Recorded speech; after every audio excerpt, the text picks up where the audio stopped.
Third year, ये page number है 182। अच्छा, ये वाला टॉपिक मैंने आपको परमुटेशंस का कराया था। इसमें एक और ये छोटा सा पार्ट था, the number of permutation of n objects selected all at a time and n objects consist of n one of one kind and two of a second kind and k of the kth kind। n permutation क्या हो जाएगी, n factorial divided by n 1 factorial n 2 factorial up to n k factorial। इसको जो सबसे आसान तरीका होता है समझाने का, वो हम ये कहते हैं कि अगर आपके पास डिफरेंट टाइप्स की जो है वो बुक्स हैं, ठीक है, तो उन बुक्स में आपके पास जो है 3 इंग्लिश की हैं, 2 उर्दू की हैं और 1 मैथ्स की हैं। तो उन 6 बुक्स को आप कितने वेज में अरेंज कर सकते हैं? तो टोटल 6 बुक्स हैं, 6 फैक्टोरियल आ जाएगा। 3 उर्दू की हैं, 3 फैक्टोरियल, 2 मैथ्स की हैं, 2 फैक्टोरियल, और फिर 1 जो है किसी भी सब्जेक्ट की ले लें। तो इस वे में जब all at a time select करें, लेकिन आपके पास जो ऑब्जेक्ट्स हैं वो ग्रुप में मौजूद हों, ठीक है। तो उस केस में हम जब permutation number of ways calculate करते हैं तो वो इस तरह से कैलकुलेट होता है। अच्छा, अब आ जाए, हम क्वेश्चन नंबर कर रहे थे। अब मैं कुछ क्वेश्चंस बीच में से स्किप कर रही हूँ, मेरा नहीं ख्याल कि वो टफ होंगे, लेकिन अगर आपको फिर भी जो क्वेश्चंस मैं स्किप कर रही हूँ या नहीं करवा रही, अब आपको मैं ये थोड़े से करवा के अब आपको मैं होमवर्क दूंगी, तो आप लोगों ने ये आज कल में करना है चैप्टर कंप्लीट। मंडे से हम नेक्स्ट चैप्टर स्टार्ट करेंगे, ठीक है। अच्छा, 35 क्वेश्चन देखें। A box contains 10 red and 12 white rose flowers. कितने हैं? रेड हैं 10 और वाइट हैं 12 rose flowers. Flowers are pick at random 1 by 1 without replacement, ठीक है। अगर आपने एक फूल उठाया है तो उसको आप वापस नहीं डालेंगे। टोटल आपके पास कितने हैं? 22। The first 3 flowers are red. The first 3 flowers are red. Probability first is red, second is red and third is red, ठीक है। अगर आप फ्लावर्स उठा रहे हैं तो आपने जो 1 by 1 जो है फ्लावर्स उठा रहे हैं, तो पहले 3 रेड है, तो probability of red 1 into probability of red 2 given red 1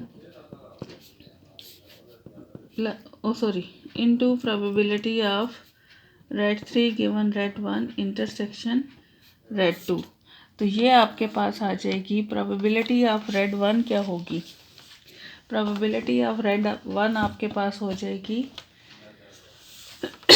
red कितने हैं हमारे पास? 10। टोटल कितने हैं? 22। ये हो जाएंगे 10 डिवाइडेड बाय 22। अच्छा, अब एक रेड निकल गया और एक टोटल में से कम हो गया, तो ये हो जाएगा 9 by 21। थर्ड रेड की प्रोबेबिलिटी क्या हो जाएगी? 8 divided by 20। 10 2s are 20, 2 4s are 8, 2 2s are 4, 2 11s are 22, और इसका आंसर आ जाएगा 18 डिवाइडेड बाय 20। ठीक है। अच्छा गर्ल्स, अच्छा दूसरा पार्ट है इसका। There are 2 red and 2 white flowers in the first 4 picked up, ठीक है। There are 2 red and 2 white flowers. आपने 4 फ्लावर उठाने हैं जिनमें से 2 रेड हैं और 2 वाइट हैं। तो कितने वेज में ये उठ सकते हैं? वो नंबर ऑफ वेज क्या हो जाएंगे? 4 factorial divided by 2 factorial divided by 2 factorial. तो 4 into 3 into 2 factorial divided by 2 into 2, ठीक है। 2 फैक्टोरियल 2 के इक्वल होता है। ये 2 2 से कैंसिल हो गए, 2 2s are 4, तो ये आ जाएंगे 6 वेज में। अच्छा, अब जब आप प्रोबेबिलिटी करते हैं, probability first is white, second is white, बल्कि इसको इस तरह नहीं लिखेंगे ये, तो फिर आपको ये 6 के 6 सीक्वेंस लिखने पड़ेंगे। Probability of 2 white and 2 red, वो आ जाएगी आपके पास कितने हैं हमारे पास? रेड 10/22। जब अगला आएगा तो आपके पास 9/21 आ जाएगा। जब उसके बाद वाइट आ जाएंगे 12/20 और 11/19। ठीक है, 11 2 22, 2 6 12, 2 3 10, 2 20 और 2 3 6 आ जाएगा। 3 3 9, 3 7 21। ठीक है, तो ये 9 डिवाइडेड बाय आपके पास 19 इंटू कैलकुलेट, ये आ जाएगा 9 डिवाइडेड बाय 19 इंटू 7, 133। ठीक है, 2 probability 2 red and 2 white and 2 red in one sequence. ठीक है, कल जो हमने आपको मैंने वो करवाया था, ये वैसे उसके साथ रिलेट तो नहीं कर रहा, लेकिन सिर्फ आपको सीक्वेंस का बताने के लिए ये आपके पास आता है।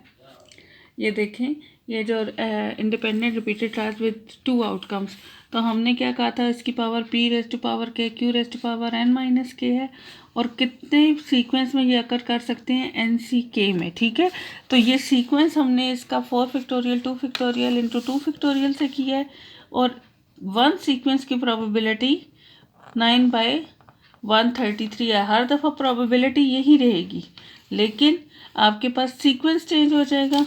पहले 2 वाइट 2 रेड है, ये भी हो सकता है पहला वाइट दूसरा रेड तीसरा वाइट चौथा रेड, या पहले 2 रेड आ जाएं फिर 2 वाइट हो जाएं।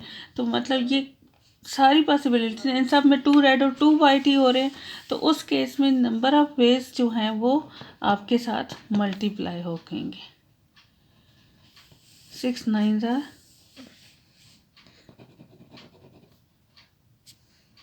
6 9 54 डिवाइडेड बाई 133। ठीक है, आपके पास 6 9 क्या आ जाएंगे, 54 डिवाइडेड बाई 133, और इसको जब आप सॉल्व करेंगे तो आपके पास प्रोबेबिलिटी आ जाएगी 0.406।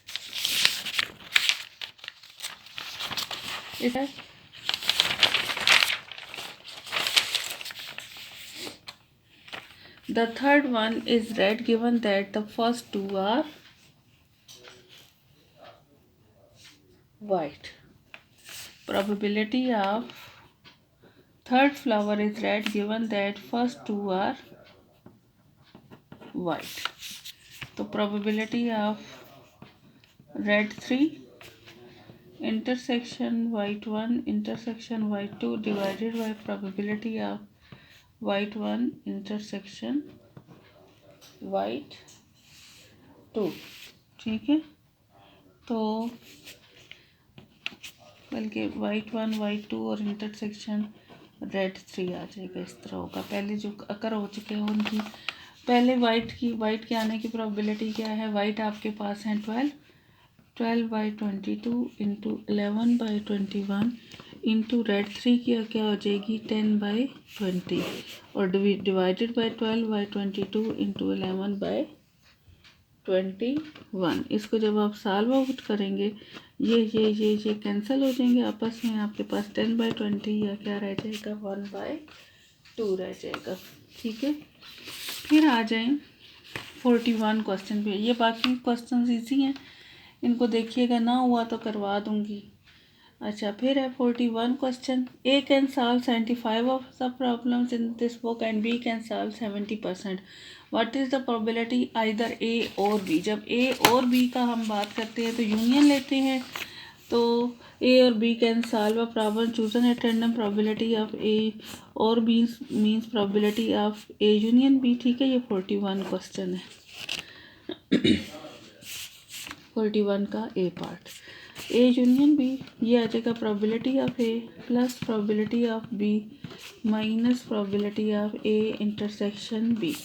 प्रोबेबिलिटी ऑफ A आ जाएगा 75% का मतलब है 0.75, 70% का मतलब है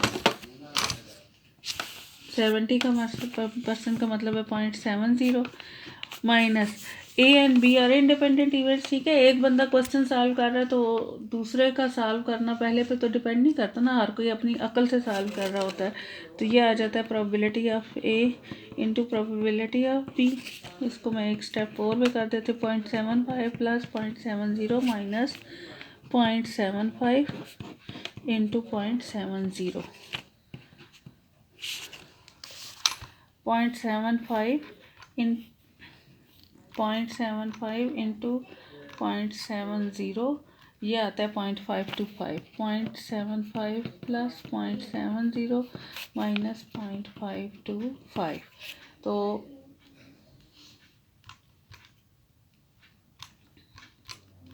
इसका आंसर आपके पास आ जाता है 0.925, ठीक है। फिर है 41 का B, 3 cards are drawn in succession without replacement from an ordinary deck. जब भी विदाउट रिप्लेसमेंट की बात होती है तो ये याद रखिएगा कि वो डिपेंडेंट इवेंट्स हो जाते हैं।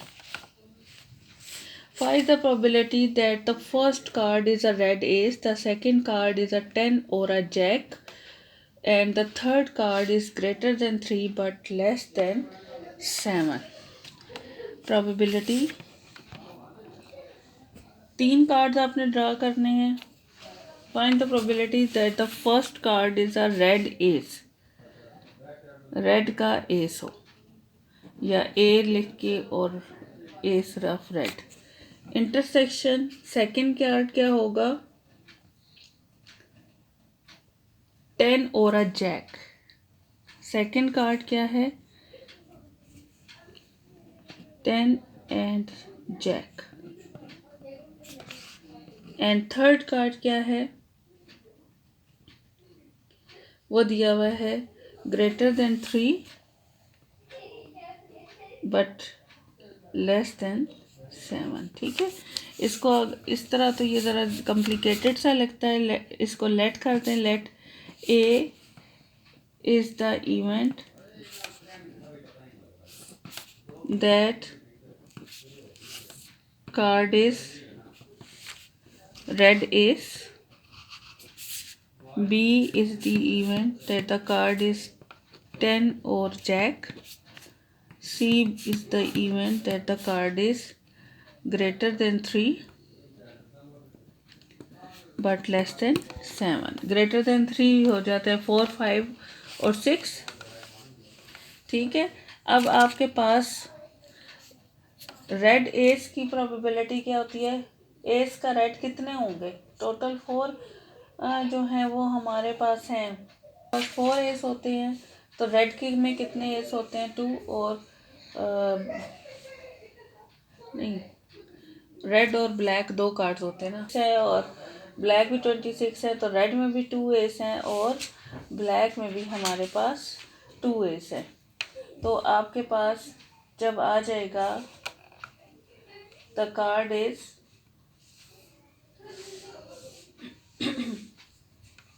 रेड एस जी, इसकी आ जाएगी probability A intersection B intersection C. ये आ जाएगा probability of A into probability of B given A into probability of C given A intersection B. Probability of A क्या है, the card is red ace, तो red तो हमारे पास जो होते हैं 26 होते हैं और उसमें एस कितने होते हैं 2, तो प्रोबेबिलिटी 2 एस डिवाइडेड बाई 52, ठीक है। रेड एस में कितने होंगे 2 और टोटल कितने 52 कार्ड्स हैं। अच्छा, ये सिलेक्ट हो गया 10 और जैक, टोटल हमारे पास 10 कार्ड भी 4 है और जैक भी 4 है, तो 4 और 4 कितने हो जाएंगे 8। अब एक कार्ड आपका निकल चुका है तो आपके पास टोटल कितने रह गए 51। फिर है आपके पास greater than 3 and less than 7। कौन कौन से कार्ड्स बन जाएंगे 4, 5 और 6। तो 4, 5 और 6, 4 भी आपके पास 4 होते हैं, 5 भी 4 होते हैं, 6 भी 4 होते हैं, ठीक है। तो 4 + 4 + 4 आ जाएगा 12। अब टोटल कार्ड्स आपके कितने रह गए हैं 50, ठीक है। जब विदाउट रिप्लेसमेंट होता है तो आपका जो कार्ड निकल गया वो वापस नहीं डाल रहा, ठीक है। तो पहला कार्ड अगर आपका ये रेड एस निकल गया तो फिर 51 रह गए, फिर आपके पास 10 और जैक निकल गया तो फिर 50 रह गए। अच्छा, फिर आपके पास 42 क्वेश्चन है, ये मेरा ख्याल ना ही कराऊँ। चलें। The probability that A will be alive after 10 years is to come is 5/7, for B is 7/9। 10 साल बाद ए जिंदा रहेगा, उसकी क्या प्रोबेबिलिटी है? 5/7, और बी जिंदा रहेगा, उसकी है 7/9। Find out the probability that the both है देम विल डाई। तो ना ए जिंदा रहेगा ना बी जिंदा रहे, कम्प्लीमेंट आ जाएगा। क्योंकि अब एक जिस तरह एक का स्टूडेंट का क्वेश्चन सॉल्व करना दूसरे स्टूडेंट पर डिपेंड नहीं करता, इसी तरह एक का मरना या जीना दूसरे के जीने या मरने पे डिपेंड नहीं कर रहा। ये इंडिपेंडेंट इवेंट्स हैं। तो हमारे पास probability of A complement intersection B complement, जब भी एंड का मतलब होता है A and both of them will be die. तो A complement intersection B complement का मतलब probability of A complement into probability of B complement. A probability of alive है 5/7, तो प्रोबेबिलिटी ऑफ डेथ क्या हो जाएगी? 2/7। इसी तरह इसकी 7/9 है, तो ये क्या हो जाएगी? 2/9, तो ये हो जाएगा 4/63। फिर आपके पास है A will be alive and B dead, सही। A probability of A intersection B complement, ये सारे ये हो जाएंगे। ये मेरा ख्याल है, अगर कोई मसला हुआ तो बताइएगा, इसमें कुछ भी नहीं है। Probability of A will be alive क्या हो जाएगा? Probability of A intersection B complement, B complement क्या है उसकी? डेड की। B will alive and A dead, probability of A complement intersection B, ये इंडिपेंडेंट है इसलिए इनकी मल्टीप्लाई हो जाएंगी। Both of them will be alive, तो वो हो जाएगा probability of A intersection B.